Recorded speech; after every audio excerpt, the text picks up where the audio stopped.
What is your name and what office are you running for? I'm Erin RUTHERFORD, and I'm running to be re-elected in Ward Anirniq. And why are you running? I'm running because in 2021 I knew it was going to be a really challenging term, and it absolutely was. But over the course of the 4 years, through being connected to community, through being available and accessible, I've done a lot of deep listening and learning to what the aspirations and desires are for Ward Anirniq. And I've also spent a lot of time in council chambers deeply understanding what is the situation at the city and what are the solutions that will bring forward those aspirations. So I was compelled to run to make sure that my experience with both community and City Hall can be translated into action over the next 4 years. What is your most recent job, and also, prior to being on council, and how long were you on council? Yeah, I was actually working in municipal government before being elected. In fact, up until the week before the last election, I was working full-time with the City of Spruce Grove as a manager of social planning as my last job before getting elected in 2021. And I have a master's degree in community development, so that's really about how you enable community aspirations to come to life. How do you enable community connectedness, community assets and strengths, and leverage those to achieve community's goals? So it's where my heart space has always been in my entire career, and I did that for about 15 years before being elected.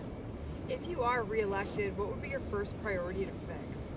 So I think obviously we're going to go straight into a budget adjustment in November, and then we have to start to tee up for the next 4-year budget, and I think that's a huge focus that we need to have. We know that there's affordability challenges, and we know we need to be focused on stabilizing our tax base, making sure that we're attracting and retaining more commercial and industrial businesses. That's a part of my platform, focusing on changing and shifting how we grow as a city so that we're not digging ourselves a deeper and deeper hole. I also want to see us really focus in on things like our communication and sequencing with capital projects. We have an infrastructure committee that we started at the end of this last term. They've only had a couple meetings, but I really want to see that lean into how we can address some of the concerns we're hearing about construction and construction fatigue. How will you balance fiscal responsibility? Yeah, I think that it's a both and approach. We have to strengthen our revenue sources, and that to me is, like I said, attracting and retaining more industrial. We have so much in Ward Anirniq that is just empty fields, that if those were industries, if those were businesses that were bringing in tax revenue, that would so help our city's financial position. We also know that infill is a huge piece of that. I know there's some contention and we can adjust and adapt, but we have to really be honest about how we grow has led us to the situation we're in, and we have to fundamentally shift how we grow. It's way more inexpensive to provide services to more people where services already exist than having to build new. So we have to stabilize, we have to strengthen our tax base in those ways, while also being very focused on core services, where we need to see that money spent in a very judicious manner. So it's both and to me, both in strengthening our revenue and watching where we're spending. Construction along timelines have been frustrating Edmontonians. How would you change, if anything, how Edmonton plans and delivers these projects? Yeah, so I think for me, I don't have any desire to change the overall project management system and structure that IIS, Integrated Infrastructure Services, has created. So that's the project development model.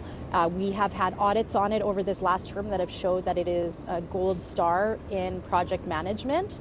However, what we have seen is just real growing pains in both long-term growth projects like LRT and the Yellowhead Freeway Conversion Program, which span a decade, and then a renewal deficit that's $1.8 billion, where we know that there are bridges and other things that need immediate repair.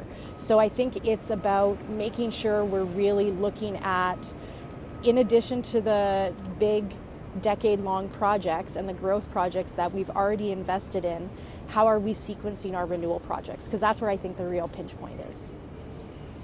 How would you make Edmonton safer? I have been so passionate about community safety throughout my term. In fact, I was the council appointed representative on REACH, which is Edmonton Safety Council. And so I've been thinking deeply about this. It's a complex issue, but it's multifaceted. We need to be better addressing transit safety, and we've already taken some shifts. We've seen some changes in stats that show a positive return. We have seen our public spaces bylaw be consolidated. That hasn't come into force yet, so I want to see how that actually plays out in terms of making it clear what's okay and not okay in public spaces and making it safe. I want to make sure that we're addressing traffic safety. That's one of the biggest things that my office heard about throughout the term, is concerns about speeding and traffic safety. And so my platform and what I focused on is making sure that that gets addressed. And then we have other dimensions, like we need to really look at things that we've already planned for, and we just need to make sure are funded. So that includes our violence prevention plan as a city. We've endorsed it as a council. This next council needs to take that from a document to life. And so those are the things that I'm going to be focused on. What is your stance on infills, and what is the path forward? Yeah, so as I mentioned, I've kind of alluded to it already. There's no doubt in my mind, after listening and learning deeply to community and what's happening at City Hall, that infill is an integral solution, both from an economic sustainability perspective, a social sustainability perspective, and an environmental sustainability perspective. And so we absolutely need infill. And we've been hearing concerns mainly about things like the massing and the parking. And so we have demonstrated as well a willingness to amend and adjust the bylaw, right? Recently shrinking the length of the buildings, recently adding more design features in. I just recently moved a motion to lower the height in the mature neighborhoods for residential new development. I also have a plan in my platform for looking at parking within the district plans, so not at the zone level, but a little bit more context specific, where we can say, okay, is there mass transit somewhere? Maybe in an area with mass transit, we don't need to have as many parking minimums as we would need to have in an area without good transit access. So thinking about it that way. So I think it's about adjusting and adapting, but overall, the stopping or a moratorium on the zoning bylaw, we forget how much really thoughtful engagement and thinking went into that zoning bylaw. And the only one we're really hearing major concerns about is the RS zone, which is the small scale zone in mature neighborhoods. And so we can absolutely zone in on the RS zone, take the feedback from community and adjust and adapt, but still also make sure that we're hitting all of those sustainability goals and our housing goals as a city. What do you think of the city's relationship with the province and what it should be? I think that collectively as a council, there's a relationship, and then there's individual councillor relationships with the province. For me, I've always seen my role as a councillor as a bridge builder, and so I've gone to Alberta municipalities, I've gone to Calgary Stampede, I've gone to all of these places where I know MLAs are going to be, to have those to build those connections and to advocate for our city and to understand truly where there are points of agreement. That being said, I also think that what I hear from Edmontonians and the residents that I represent is they also want somebody that's going to make sure they're standing up for what is important. So there is times where I've had to take a stance on things like Bill 20, which is the allowance of parties into municipal politics. And so I have put out statements on those things because I know that that's what the residents of this ward would expect. So the way I kind of see it, as with many things, is being both a bridge builder, but a bridge builder with a backbone. What is your vision for Edmonton?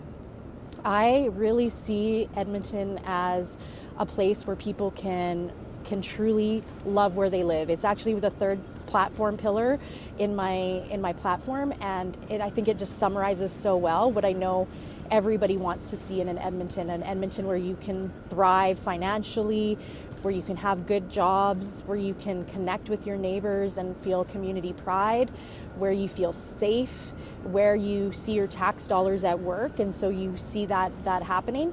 And all of those things are what I really want to work towards. If you are reelected, what's one thing you want people to remember you accomplished at the end of your term? And that would be, the future 4 years at the end of that. That's a really that's the one that nobody's asked me thus far. I think for me, I always come back to wanting to be remembered for how I showed up and how I made people feel. At the end of the day, I want people to know that I'm a neighbor first, and I'm a mom and a friend, and I want people to feel like they can be talking to me as I'm just Erin, just a person, and that they feel like when they call my office, when they talk to me, that they feel listened and heard, and they feel like their ideas and their vision are being reflected in what I'm doing at City Hall. And I think that's what I've always stood for and what I'll continue to stand for.